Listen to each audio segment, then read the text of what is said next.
खौफनाक रात शीर्षक खूनी रात। शहर के बाहरी इलाके में स्थित एक पुराना पार्क सालों से वीरान पड़ा था। कहा जाता था कि वहां एक लड़की और उसकी मां की आत्मा भटकती है, जो अपने साथ हर किसी की मौत लेकर आती है। जो भी उस पार्क में रात को गया, वह कभी वापस नहीं लौटा। दिसंबर की सर्द रात थी।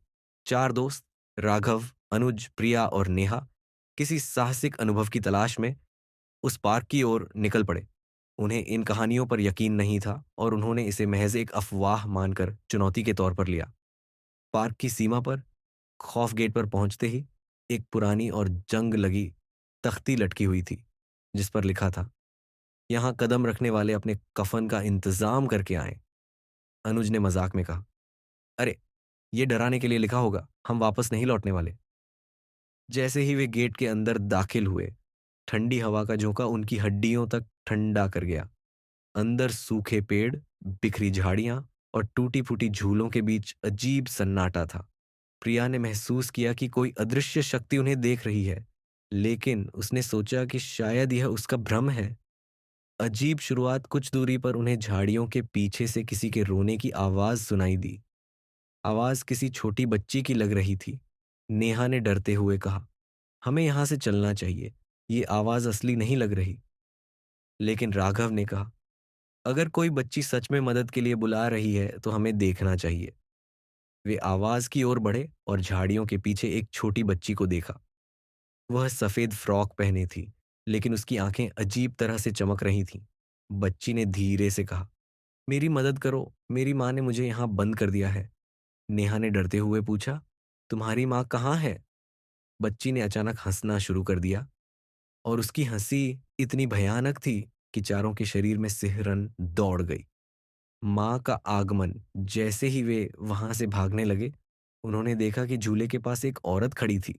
वह लंबी, झुकी हुई और पूरी तरह काले कपड़ों में थी। उसके बाल बिखरे हुए थे और आंखें जलती हुई लाल थीं। उसने चीखते हुए कहा, कहाँ जा रहे हो? मेरी बेटी को बचाने आए थे ना? अब तुम सब यही मरोगे। पहला शिकार अनुज ने डरते हुए भागने की कोशिश की, लेकिन औरत ने हवा में हाथ उठाया और अनुज जमीन पर गिर पड़ा। उसकी आंखें सफेद हो गईं और वह वहीं तड़प तड़प कर मर गया। नेहा ने चीखते हुए कहा, ये आत्माएं हैं, हमें यहां से निकलना होगा। लेकिन बच्ची ने हंसते हुए कहा, अब तुम कहीं नहीं जा सकते, मम्मी को तुम सबकी जान चाहिए। भागने की कोशिश, तीनों दोस्त बेतहाशा भागने लगे, लेकिन पार्क का रास्ता कहीं खत्म ही नहीं हो रहा था। हर बार वे वहीं लौट आते जहां से उन्होंने शुरुआत की थी। प्रिया ने देखा कि बच्ची और उसकी मां अब उनके ठीक पीछे थीं। राघव ने कहा, हमें झोपड़ी में जाना चाहिए, शायद वहां से कोई रास्ता मिले। खौफनाक झोपड़ी। झोपड़ी के अंदर उन्होंने देखा कि दीवारों पर खून से अजीब चिन्ह बने हुए थे। बीच में एक दर्पण रखा था, जिसमें वे खुद को नहीं देख पा रहे थे। नेहा ने डरते हुए कहा, यह जगह शापित है। तभी बच्ची और उसकी मां झोपड़ी के दरवाजे पर आ गईं। बच्ची ने कहा, तुम जानते हो, मम्मी को सिर्फ तुम्हारी जान चाहिए। मां ने दर्पण की ओर इशारा किया और बोली, यहां खड़े होकर अपने डर को देखो। डर से मौत राघव ने दर्पण की ओर देखा और उसने खुद को उसी हालत में देखा जैसे अनुज मरा था। डर के मारे उसका शरीर कांपने लगा और वह वहीं खड़ा खड़ा दम तोड़ गया। नेहा ने प्रिया का हाथ पकड़ा और चिल्लाते हुए कहा, हमें यह जगह छोड़नी होगी, ये आत्माएं हमारी जान लेकर रहेंगी। अंतिम संघर्ष। प्रिया ने देखा कि दर्पण में बने चिन्ह किसी तरह से उस आत्मा की शक्ति से जुड़े हुए हैं। उसने अपनी सारी हिम्मत जुटाकर एक पत्थर उठाया और दर्पण को तोड़ने की कोशिश की। लेकिन जैसे ही उसने दर्पण तोड़ा, बच्ची ने गुस्से में चीखते हुए कहा, तुमने मेरी मम्मी को नाराज कर दिया। मां ने गुस्से में अपनी शक्तियों से नेहा को उठाकर हवा में फेंक दिया। नेहा की चीख झोपड़ी में गूंज गई और वह वहीं मर गई।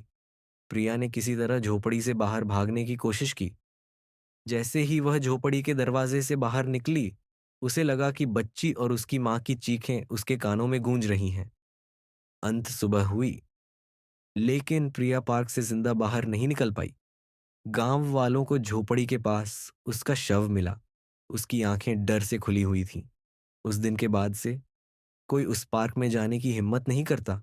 लोगों का कहना है कि बच्ची और उसकी माँ की आत्माएं अब भी वहां भटक रही हैं, और जो भी उनके क्षेत्र में कदम रखता है उसे अपनी जान गंवानी पड़ती है। पार्क आज भी वीरान है और रात को वहां से चीखों की आवाजें आती हैं। मैं रवि प्रसाद साहू आपसे विदा लेता हूँ। अगली बार मिलेंगे एक और खौफनाक कहानी के साथ। तब तक अंधेरे से सावधान रहें। अलविदा।